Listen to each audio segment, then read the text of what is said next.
Oh my gosh, I hope the lighting is really good for this.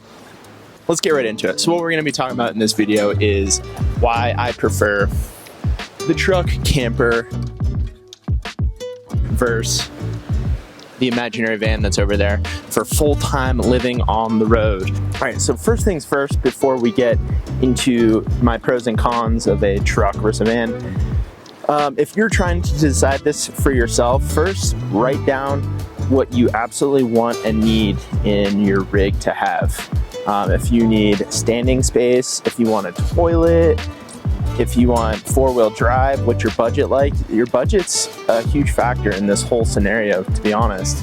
So I've lived in a Ford Econoline van for a few years, full-time, in winter, in summer, in Colorado, Oregon, many places over the western states. So when I bought that, it was a 2000, it had 160,000 miles on it. I bought it for $3,800. That's what I could afford at the time, so that's what I bought. You know, I couldn't afford a Mercedes van or a Ford F350. I couldn't afford that. I didn't have good credit at the time, and I also didn't have a lot of money. So that's what I was left with. And you know, whatever works for you is going to be great. To get you on the road, you don't need the most expensive vehicle out there. All right, so first reason why I prefer the truck over a van for full-time living. Well, first thing is I have a truck. It's four-wheel drive, has 4 high, 4 low, and that to me was the number one important thing. Wintertime, we are typically around ski areas, constantly in snowy zones, so that 100% was what I wanted. And you know what? For a few years, I had the Ford Econoline. It was rear-wheel drive. I just put a lot of weight in the rear, but had good all-terrain tires, and that worked. But there still were times where I was really limited on, you know, even just going up steep driveways and stuff like that. So to me, that was a huge factor, and I wanted to be able to have four-wheel drive. So that comes into the next main concern, is four-wheel drive on a truck. That's pretty standard. It's nothing super expensive like a van, for example. If you want a four-wheel drive van, instantly you're already spending a lot of money. Even if it has 250,000 miles on it, it's going to be expensive, and that's just the reality of it, unfortunately.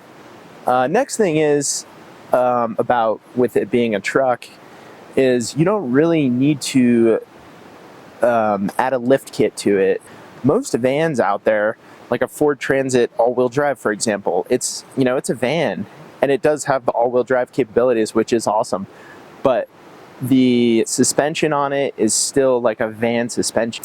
That was another factor for me. So first off, if a budget is huge for you and four-wheel drive is also a huge factor, I think a truck with a sliding camper is probably going to be your cheapest option. But let's go a little bit more into the video. So let's continue talking about budget. With a truck, you can buy a truck for $15,000 with four-wheel drive, and then buy a camper for $4,000. You have a great rig for under $20,000, if that's the math I did correctly in my head. But you could even do cheaper than that. You could buy a truck for $12,000 and buy a camper for $4,000. My first camper that I bought for this truck was a four-wheel camper, and I think it was $4,000 or $5,000. But you know, you can even find them for free if you're willing to do some DIY projects with them. Another thing about the truck camper is I believe they are more livable. So this is definitely kind of has some pros and cons into it. It's more livable, it has a dedicated bathroom, a dedicated living room, kitchen, bedroom. Vans don't really have a dedicated bathroom, living room, but they could. You could build a bathroom and you could do that. But a truck camper is just way wider. That's just how they're built. So you have more livable space. But that can be a con if you are wanting to get down four-wheel drive roads and you want something a little bit more nimble. A truck camper could be, you know, definitely a negative for you.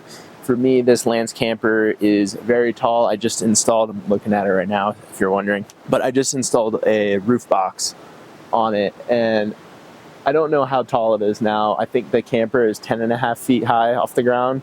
Okay, hang on. Before we get any further, I'm going to measure this so I don't have people comment saying, oh, your truck is not 14 feet high, blah, blah, blah. YouTube, guys, YouTube. That's what I have to deal with. All right, let's go ahead and measure this. It's not going to be 100% accurate because my truck is currently on rocks because I'm on a slant, but we'll kind of get a general idea. Let's do this. So I'm going to measure from the ground here and then measure how high off the ground the rocks are underneath the truck. Very scientific. All right, it says 38 feet. Actually, it says 12 feet. But let's go ahead and measure the rocks now down below.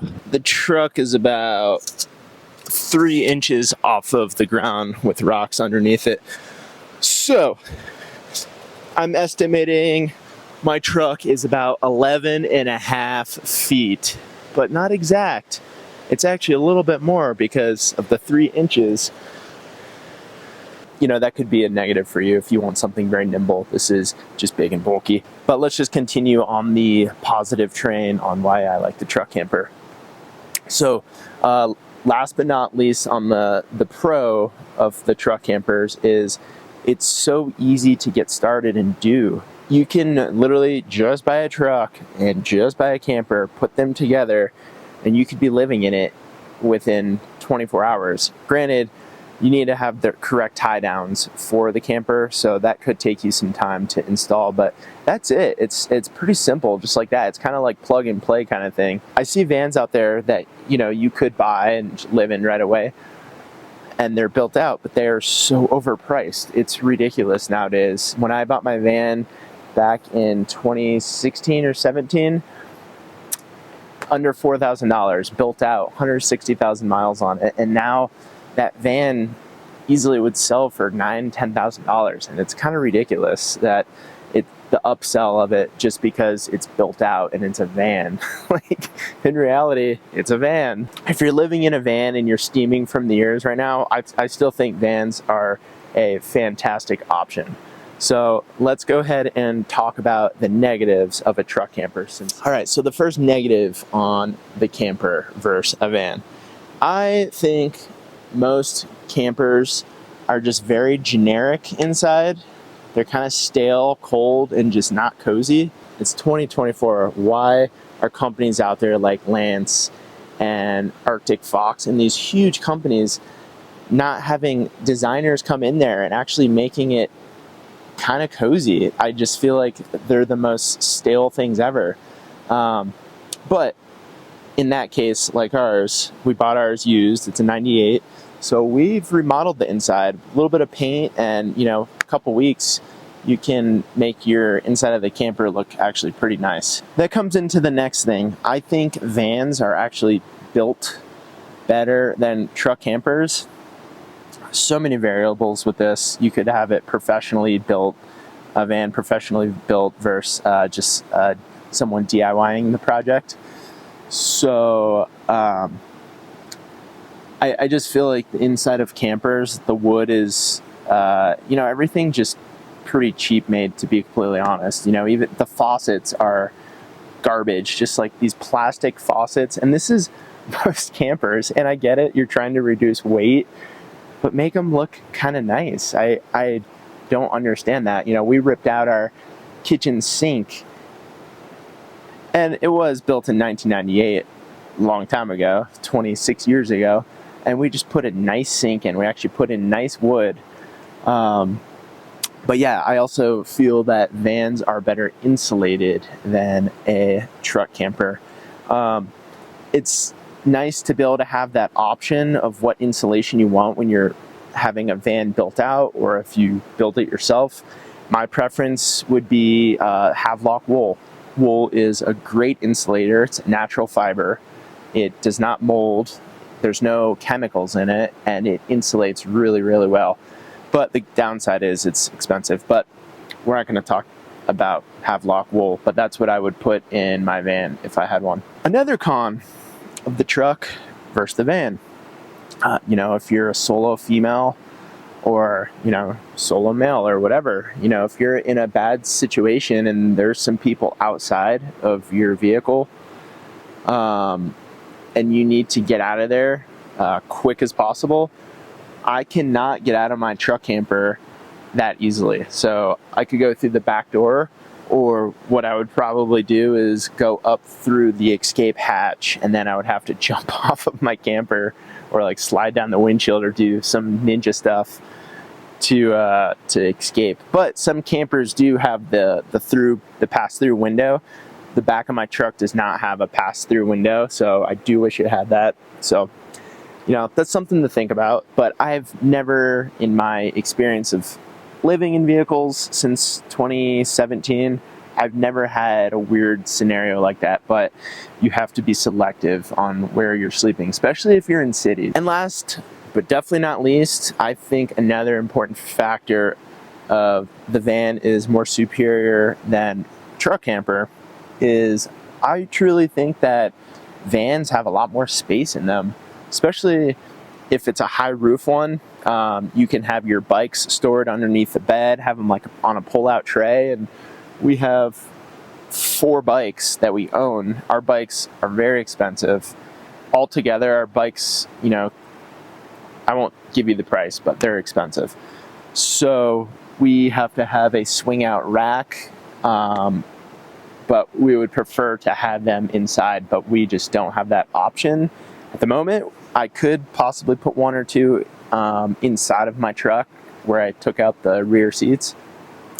But anyways, yeah, I just think vans have a lot more storage. All right, everybody. So those are the reasons why I prefer a truck camper over a van. Still, even if I had a van, you know, I think that would be the best thing ever. You know, you learn to adapt to what you have, and really, it's never going to be perfect. That's just how it is. So you gotta put your pros and cons together and decide what's good for you and your budget, and, you know, really just get out there on the road and just see what's out there. Don't obsess about what's gonna be better. You know, you can use your current car right now and that will work. That's better than nothing. So hopefully you guys had some good insight on this video. I will catch you in the next one, and, you know, hopefully we'll do a tour here shortly. All right, catch you in the next one. See ya.